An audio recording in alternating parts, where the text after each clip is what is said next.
지금 전 세계가 발칵 뒤집혔습니다. EU는 7,500억 달러를 약속하고서야 관세 15%를 받아냈고, 일본도 5,500억 달러를 안기고 관세를 겨우 낮췄습니다. 그런데 한국은 단 3,500억 달러 투자만으로 25%였던 관세를 15%로 바꾸게 만들었습니다. 돈보다 구조를 내민 한국의 전략에 미국조차 당황했다고 합니다. 도대체 한국은 어떤 방식으로 이 판을 뒤집은 걸까요? 저는 올리비아 램버트, 영국 상공회의소에서 20년째 국제무역 전략을 담당하고 있습니다. IMF 자문관, EU 집행위 무역분석관을 거쳤고 수많은 통상 전쟁을 현장에서 지켜봤습니다. 그러나 이번 사건, 한국이 보여준 그 침묵의 전략은 제 인생의 통상 경력 전체를 흔드는 일이었습니다. 2025년 7월 중순, 트럼프 대통령은 일방적으로 25% 관세 부과 방침을 발표했습니다. 한국, 일본, 베트남, EU까지 모두 포함된 초강경 압박이었습니다. 브뤼셀은 즉각 비상대응팀을 가동했고, 일본은 외무성이 긴급 회견을 열었죠. 그러나 유독 한국은 아무런 공식 반응을 내지 않았습니다. 시장도, 언론도, 정부도 조용했습니다. 저는 그 순간 섬뜩한 느낌을 받았습니다. 이건 겁이 아니다. 전략이다. 며칠 후, 브뤼셀은 7,500억 달러 규모의 보상 패키지를 승인하고서야 미국으로부터 관세 감면을 얻어냈고, 일본도 5,500억 달러 투자 협력안을 내놓은 뒤에야 협상을 타결했습니다. 그런데 미국 상무부 홈페이지에 단 3줄의 보도문이 올라왔죠. 대한민국 3,500억 달러 투자한 수용, 관세율 15%로 감축, 3,500억. 저는 숫자에 다시 눈을 의심했습니다. EU의 절반, 일본보다도 2천억 달러나 적은 수치였습니다. 저는 곧장 데이터를 분석하기 시작했습니다. 이건 단순한 숫자 싸움이 아니었습니다. 구조 전체를 흔드는 협상력의 문제였습니다. 그리고 그 다음 날, 한국의 이름을 다시 만났습니다. 미국 해군의 군수 지원함 수리 프로젝트. 그 거대한 군함을 수리할 기술력을 미국은 한국에게 맡긴 것입니다. 군수 지원함은 단순한 선박이 아닙니다. 항공모함과 구축함의 작전 반경을 유지시켜주는 생명선이죠. 이 수리에 참여하는 나라는 단순한 동맹국을 넘어서 전략적 신뢰국이라 불립니다. 저는 이 지점에서 한국이 돈보다 신뢰를 테이블에 올렸다는 것을 직감했습니다. 하지만 그보다 놀라운 일은 그 다음에 벌어졌습니다. 김동관. 저는 그 이름을 처음 들었습니다. 하나그룹 부회장이라는 그는 MASGA 미국 조선업을 다시 위대하게 만들자 라는 협력안을 들고 미국을 찾았습니다. 내용은 파격적이었죠. 미국이 전략적으로 포기한 필리 조선소를 한국식 기술과 인력으로 되살리겠다는 계획. 그리고 그 기반 위에 1,500억 달러 규모의 조선협력펀드 조성. 그것은 단순한 제안이 아니라 미국 조선안보의 미래를 설계하는 그림이었습니다. 바로 이 지점부터 미국의 태도가 바뀌기 시작합니다. 한국은 숫자 대신 구조, 돈 대신 실적, 구호 대신 신뢰를 제안한 것입니다. 단숨에 협상판이 뒤집혔습니다. 그 뒤를 이어 이재용 삼성 회장이 구글 캠프 대신 미국 워싱턴을 선택한 것이 알려졌습니다. 삼성전자는 테슬라와 22조 원 규모의 차세대 AI 칩 공급 계약을 마무리했고, 동시에 텍사스 오스틴에 54조 원 규모의 반도체 파운드리 증설안을 제시했습니다. 정교한 기술과 생산라인 확보, 미국 내 고용 창출까지 포함된 이 안은 미국 입장에서 받지 않을 이유가 없는 제안이었습니다. 마지막 퍼즐은 정의선 현대차 회장이었습니다. 트럼프와의 개인적 인연이 있었던 그는 조지아주 공장 확장과 루이지애나 철강 신설 계획을 바탕으로 210억 달러 규모의 미래 제조 인프라 청사진을 공개했습니다. 새 인물은 말 없이, 그러나 분명히 움직였습니다. 이들의 공통점은 무엇이었을까요? 공식 협상단이 아니었습니다. 그러나 그 누구보다도 미국 내 이해관계자들과 깊은 인맥을 공유했고, 상징성보다 실질로 움직였으며 무엇보다 감정이 아닌 구조로 설득했습니다. 이 모든 흐름은 조용했습니다. 언론 플레이도 없었고 성명 발표도 없었습니다. 그런데도 미국이 먼저 머리를 숙였습니다. 한국은 외치지 않았지만 모든 것을 준비하고 있었습니다. 그리고 그날 밤, 저는 깨달았습니다. 이건 단순한 타결이 아니다. 전 세계 외교의 패러다임이 조용히 바뀌고 있다는 증거다. 하지만 그때까지만 해도 저는 이 모든 것이 어떻게 시작되었는지 몰랐습니다. 한국의 이 완벽한 전략이 어떤 과정을 거쳐 만들어졌는지, 다른 나라들이 왜 그토록 큰 돈을 쏟아부었는데도 한국만큼의 성과를 얻지 못했는지 말이죠. 이제 그 과정을 차근차근 되돌아가 보겠습니다. 트럼프의 관세 폭탄이 터진 그 순간부터 세계가 어떻게 반응했고 한국은 왜 그렇게 조용했는지를 말이죠. 그 다음 주 저는 유럽연합 경제안보위원회 ESC에서 소집된 긴급 무역협의회에 참석했습니다. 회의실 분위기는 말 그대로 아수라장이었죠. 각국 대표들의 얼굴에는 당황과 불안이 역력했습니다. 2025년 7월 중순 트럼프 대통령이 일방적으로 25% 관세 부과 방침을 발표한 후 전 세계가 발칵 뒤집혔습니다. 7월 13일 트럼프는 EU와 멕시코에 30% 관세를 부과하겠다고 발표했고, 이는 기존에 위협했던 수치보다도 훨씬 높은 것이었습니다. 대서양 경제연구소에서 긴급히 소집된 이 회의는 유럽 14개국 무역장관들이 참석한 사상 최대 규모였습니다. 독일 연방경제부 장관이 주재하는 이 회의에서 각국은 자국의 위기 상황을 토로했습니다. 독일 무역대표 한스 밀러가 테이블을 두드리며 목소리를 높였습니다. 30% 관세라니. 이건 선전포고나 다름없어. 우리 자동차 산업이 완전히 무너질 수 있다고. 프랑스 대표도 거들었습니다. 항공우주 분야도 마찬가지야.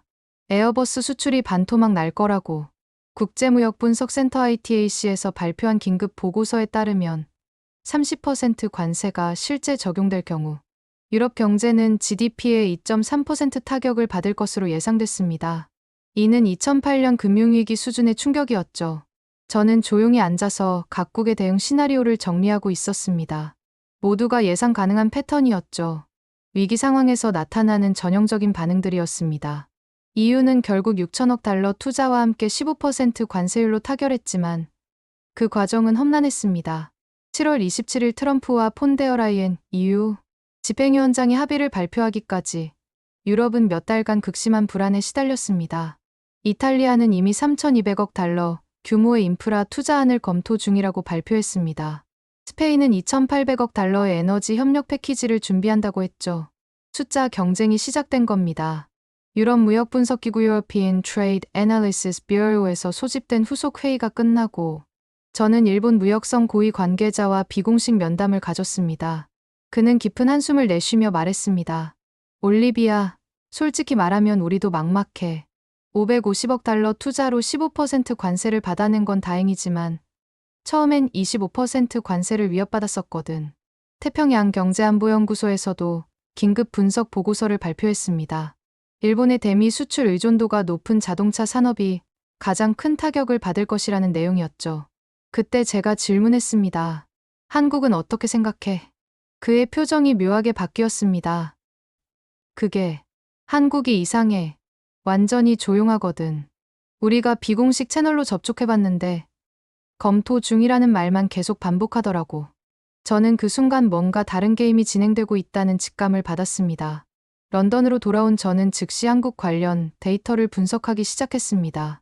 영국 상공회의소 산하 아시아경제연구부에서 발간한 최신 보고서를 토대로 한국의 대미 수출 규모, 주요 품목, 그리고 미국 내 한국 기업들의 현황까지 모든 걸 훑어봤죠.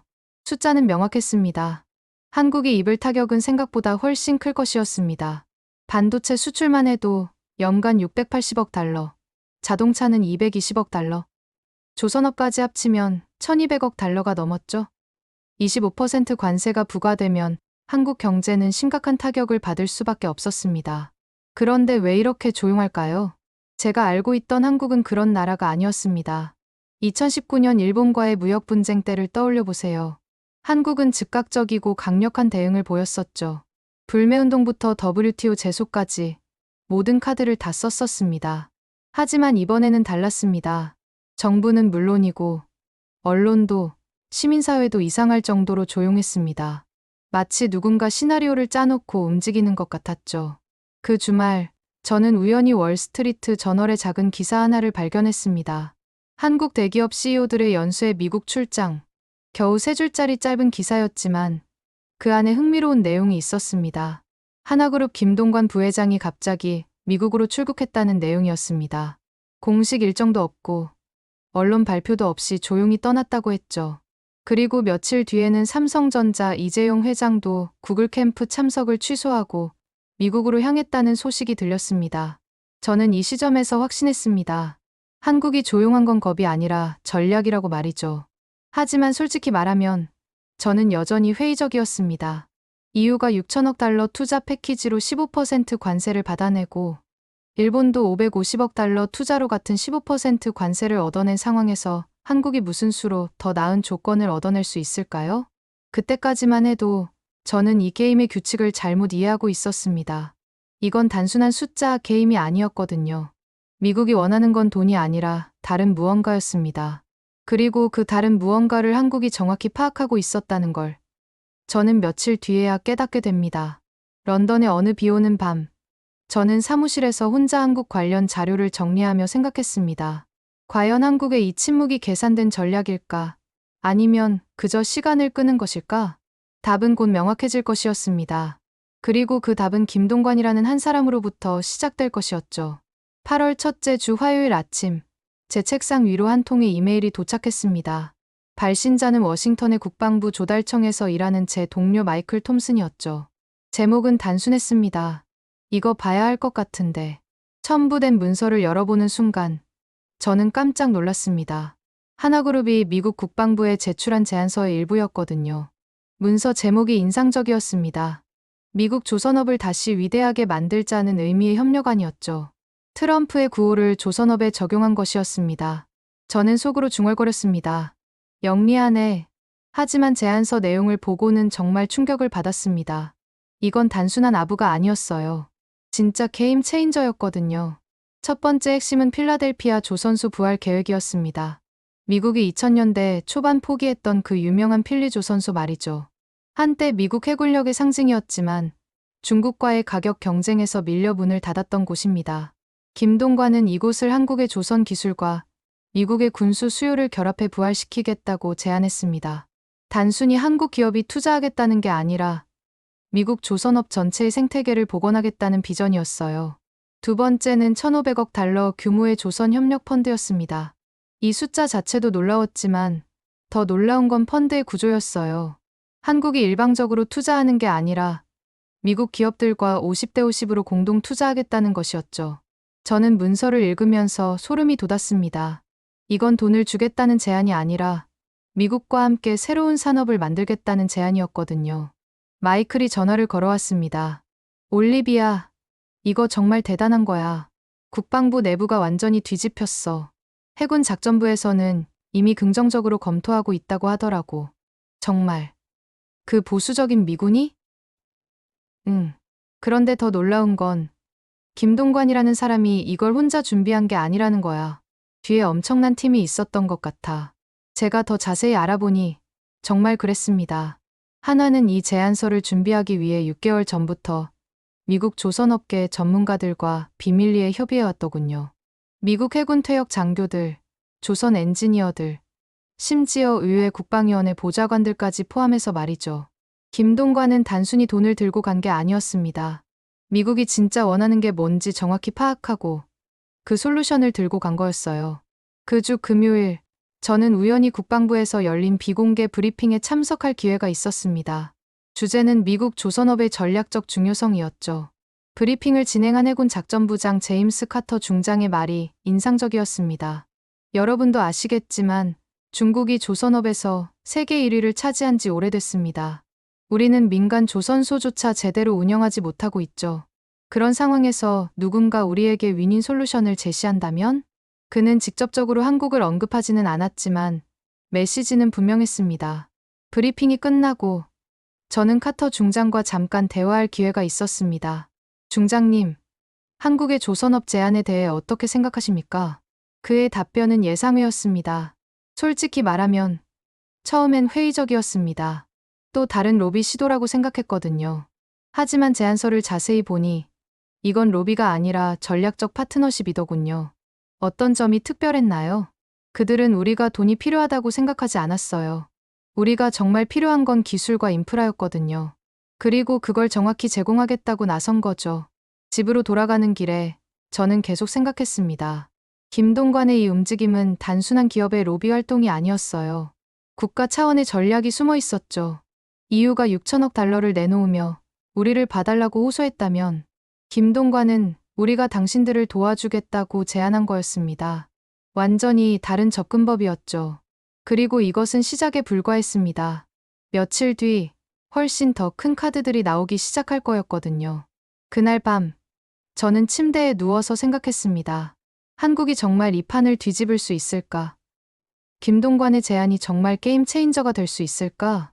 그로부터 3일 후 저는 완전히 예상치 못한 소식을 접했습니다.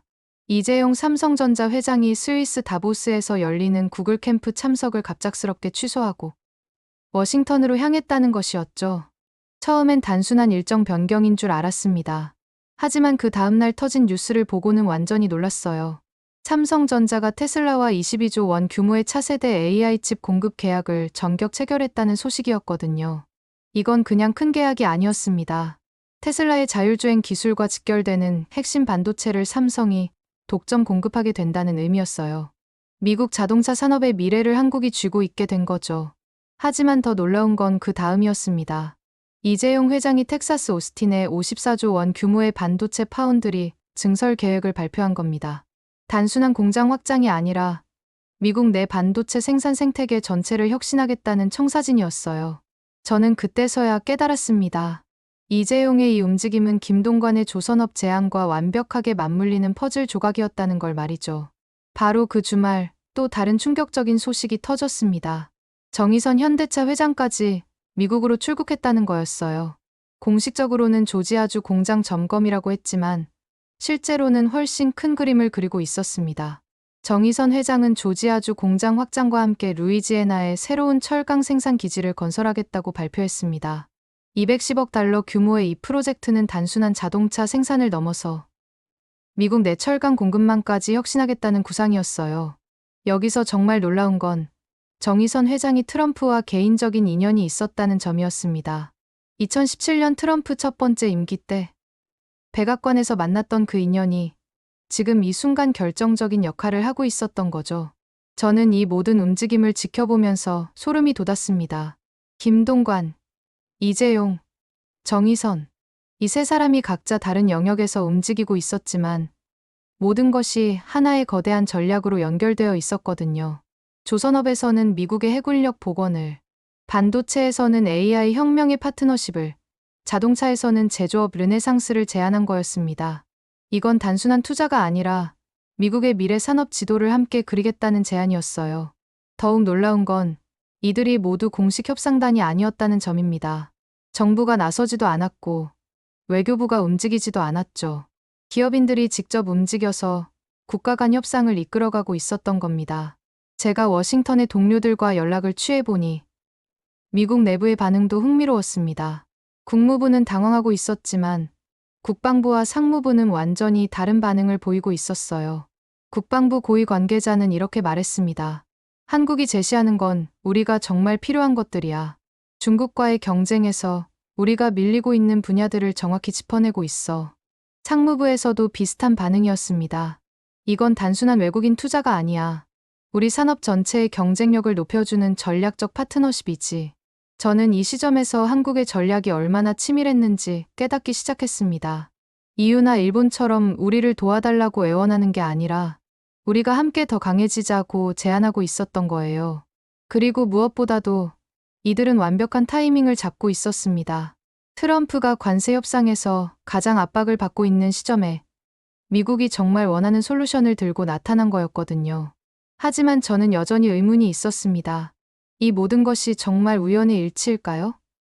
아니면 누군가 뒤에서 이 모든 걸 조율하고 있는 걸까요? 며칠 뒤 제가 알게 된 사실은 이 세 명의 움직임이 결코 우연이 아니었다는 것이었습니다. 그리고 이들의 뒤에는 훨씬 더 큰 그림을 그리고 있는 누군가가 있었다는 것도 말이죠. 7월 25일 새벽 3시. 제 휴대폰이 울렸습니다. 워싱턴의 마이클이었어요. 그의 목소리는 떨리고 있었습니다. 미국 국가경제위원회 비밀 회의록이 유출됐다는 거였어요. 저는 재빨리 노트북을 켜고 첨부된 문서를 열어봤습니다. 그 내용은 충격적이었습니다. EU와 일본은 체크북만 들고 왔다. 하지만 한국은 우리의 약점을 정확히 찔렀다. 이들이 제시한 건 돈이 아니라 우리가 살아남기 위해 반드시 필요한 것들이다. 제 손이 떨렸습니다. 한국이 정말로 다른 게임을 하고 있었던 거예요. 문서 마지막 페이지에는 더욱 놀라운 문장이 있었습니다. 한국과의 협상을 최우선으로 진행할 것. 이들의 제안을 거절할 이유가 없다. 저는 그 순간 온몸에 전율이 흘렀습니다. 한국이 정말로 판을 뒤집어 놓았구나. 그날 아침, EU 무역분석기구 긴급 회의실의 분위기는 완전히 달라져 있었습니다. 며칠 전까지만 해도 자신만만하던 독일 대표의 얼굴이 굳어 있었고, 프랑스 대표는 계속 휴대폰을 들여다보며 불안해했습니다. 이탈리아 대표는 아예 말을 잃은 채 멍하니 앉아 있었어요. 한국이 뭔가 다른 카드를 쓰고 있다는 소문이 회의실을 감돌았습니다. 미국 국방부가 한국의 조선업 제안을 매우 긍정적으로 검토하고 있다는 정보, 삼성의 텍사스 투자안이 미국 의회에서 폭발적인 반응을 얻고 있다는 소식들이 연달아 들려왔거든요. 저는 그때 깨달았습니다. 한국이 EU와 완전히 다른 전략을 쓰고 있다는 것을 말이죠. EU는 6천억 달러라는 숫자로 미국을 압박하려 했습니다. 하지만 한국은 달랐어요. 그들의 메시지는 명확했습니다. 당신들이 중국과 싸우는데 필요한 무기를 우리가 만들어 드리겠다는 것이었죠. 그 오후, 충격적인 소식이 터졌습니다. 미국 하원 국방위원회에서 만장일치로 한국과의 조선업 협력, 지지 결의안을 통과시켰다는 거예요.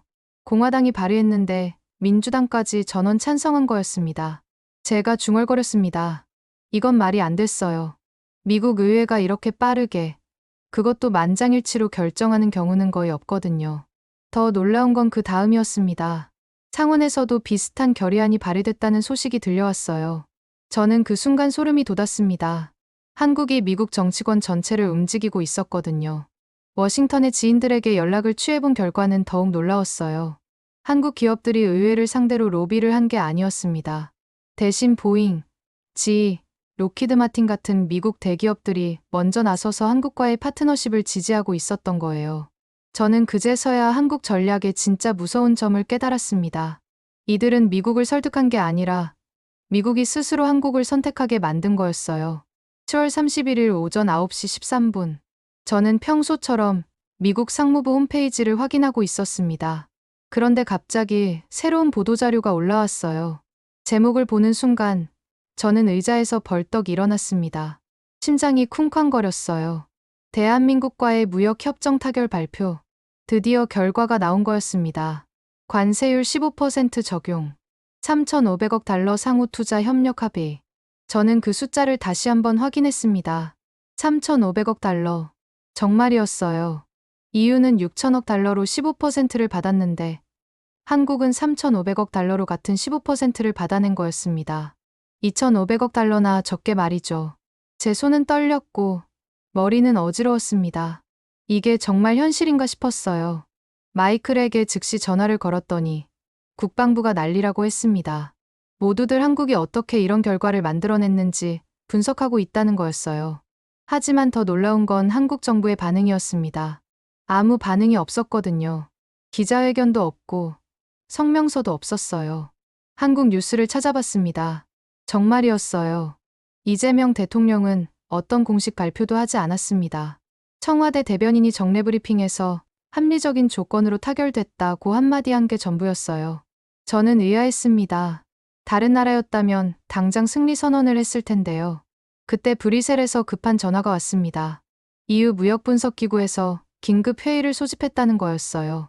브뤼셀 회의실에 도착했을 때 분위기는 정말 심각했습니다. 독일 대표의 얼굴이 창백했고 프랑스 대표는 책상을 치며 분노를 표출했어요. 이탈리아 대표는 처음부터 다시 분석해야 한다며 중얼거렸습니다. 우리는 6천억 달러를 써서 15%를 받았는데 한국은 3,500억 달러로 같은 결과를 냈다는 현실을 받아들이기 어려워했어요. 무엇을 놓쳤는지, 한국이 뭘 다르게 했는지 아무도 알 수 없었거든요. 저는 그 순간 깨달았습니다. 한국이 단순히 협상에서 이긴 게 아니라는 것을요. 게임의 룰 자체를 바꿔버린 거였어요. 같은 시각, 일본에서도 비슷한 일이 벌어지고 있었습니다. 도쿄의 지인이 보내온 메시지에 따르면 일본 외무성이 긴급 대책 회의를 소집했고 한국 모델 분석이 최우선 과제가 됐다는 내용이었어요. 그날 저녁, 각국 언론들이 일제히 한국의 성공을 보도하기 시작했습니다. 블룸버그는 한국 게임 체인저가 되다. 파이낸셜 타임스는 3,500억으로 6천억을 이긴 비밀. 뉴욕타임스는 침묵의 승부사. 대한민국이라는 제목을 달았어요. 저는 그 기사들을 읽으면서 온몸에 소름이 돋았습니다. 정말로 역사적인 순간을 목격하고 있었던 거예요. 그날 밤, 저는 이 모든 기적 같은 일이 어떻게 가능했는지 파헤치기 시작했습니다. 그리고 곧 놀라운 사실을 발견했어요. 김동관, 이재용, 정의선. 이 세 사람이 각자 다른 시기에 다른 방식으로 움직였지만 모든 것이 하나의 완벽한 오케스트라처럼 조화를 이루고 있었던 거죠. 워싱턴 소식통이 들려준 김동관에 대한 이야기는 정말 놀라웠습니다. 그가 처음 국방부에 왔을 때는 그냥 또 다른 한국 기업인이라고 생각했는데 그가 꺼낸 미국 조선업 분석 보고서를 보고는 모두가 입을 다물 수 없었다는 거예요. 미국 관료들보다 더 정확하고 상세했고 심지어 그들이 놓치고 있던 문제점들까지 정확히 짚어냈다는 거였어요. 저는 소름이 돋았습니다. 김동관이 단순히 투자 제안을 한 게 아니라 미국 조선업의 의사 역할을 한 거였어요. 이재용 회장의 움직임도 마찬가지였습니다. 미국 반도체 업계 관계자가 들려준 이야기에 따르면 이재용이 테슬라와 계약한 건 단순한 비즈니스가 아니었어요. 미국이 중국 반도체에 대한 의존도를 줄이는 핵심 전략이었다는 거죠. 테슬라의 자율주행 칩을 삼성이 만들게 되면 미국은 자동차 AI 분야에서 중국을 완전히 따돌릴 수 있다는 계산이었어요. 정의선 회장의 경우는 더욱 드라마틱했습니다. 백악관 관계자가 전해준 내막에 따르면 트럼프가 정의선을 만났을 때 정말 눈이 번쩍했다고 해요. 러스트벨트 일자리 창출이라는 그의 핵심 공약을 정확히 건드렸거든요. 루이지애나 철강 공장 계획을 들었을 때 트럼프가 극도로 흥미를 보였다는 소문이 돌았어요. 저는 이 이야기들을 들으면서 정말 감탄했습니다. 세 사람이 각자 미국의 다른 급소를 정확히 찔렀던 거예요. 조선업으로는 안보를, 반도체로는 기술 경쟁력을, 자동차로는 고용 창출을, 미국이 가장 절실하게 원하는 세 가지를 정확히 제공한 거였죠. 더 놀라운 건 이들이 서로 연락하지 않고도 완벽하게 조화를 이뤘다는 점이었습니다. 워싱턴 소식통들은 마치 누군가 뒤에서 총지휘를 하는 것 같았다고 했지만 이들은 각자 독립적으로 움직였다는 거예요. 그런데도 모든 게 완벽하게 맞아떨어졌다는 거였죠. 저는 그때 한국인들의 무서운 점을 깨달았습니다. 따로 또 같이 각자 다른 영역에서 움직이면서도 하나의 목표를 향해 완벽하게 협력하는 능력 말이죠. 그 다음 날 제가 사무실에 도착했을 때 책상 위에는 전 세계에서 온 분석 요청들이 산더미처럼 쌓여 있었습니다. 독일 외무부, 프랑스 경제부, 일본 통상산업성, 심지어 중국 상무부까지 모두가 한국 모델을 분석해달라는 요청들이었어요. 그날 오후 BBC 뉴스 생방송에 출연했을 때의 긴장감은 지금도 잊을 수 없습니다. 진행자가 묻더군요. 한국이 보여준 건 정말 기적인지 아니면 계산된 전략인지를. 저는 떨리는 목소리로 답했어요. 둘 다라고. 기적 같은 결과지만 그 뒤에는 치밀한 전략이 있었다고 말이에요. 방송 후 제 휴대폰이 쉴 새 없이 울렸습니다. 전 세계 언론들이 인터뷰를 요청했어요. 가장 인상적이었던 건 중국 CCTV의 요청이었습니다. 한국 모델이 중국에게 주는 시사점에 대해 말씀해달라는 거였어요. 저는 그때 깨달았습니다. 한국의 성공이 전 세계 외교 질서를 흔들고 있다는 것을 말이죠. 며칠 후 더욱 놀라운 소식들이 연달아 들려왔습니다. 베트남이 한국 모델을 벤치마킹하겠다고 발표했고 태국, 인도네시아, 필리핀도 비슷한 움직임을 보였어요. 모두가 한국의 전략을 배우려고 했던 거죠. 마이클이 전화로 더 놀라운 소식을 전해줬습니다. 하버드 케네디 스쿨에서 한국 모델 강의를 개설한다는 거였어요. 제목은 21세기 스마트 외교였습니다. 저는 그 순간 정말 소름이 돋았습니다. 한국이 단순히 협상에서 이긴 게 아니라 외교학 교과서를 다시 쓰게 만든 거였어요. 그날 저녁 한국 뉴스에서 이재명 대통령이 드디어 입을 열었습니다. 국무회의에서 한 말이었어요. 우리는 특별한 일을 한 게 아닙니다. 그냥 상대방이 원하는 걸 정확히 파악해서 그것을 제공했을 뿐입니다. 이 담담한 한마디가 더 인상적이었어요. 승리에 도취되지 않고 다음을 준비하는 냉철함이 느껴졌거든요. 지금 이 순간 전 세계가 한국을 주목하고 있습니다. 작은 나라가 어떻게 큰 나라들을 움직일 수 있는지 한국이 완벽한 사례를 보여줬거든요. 조용한 전략이 가장 강한 전략이다. 이것이 한국이 세계에 던진 메시지입니다. 그리고 이제 이것이 21세기 외교의 새로운 기준이 되었습니다.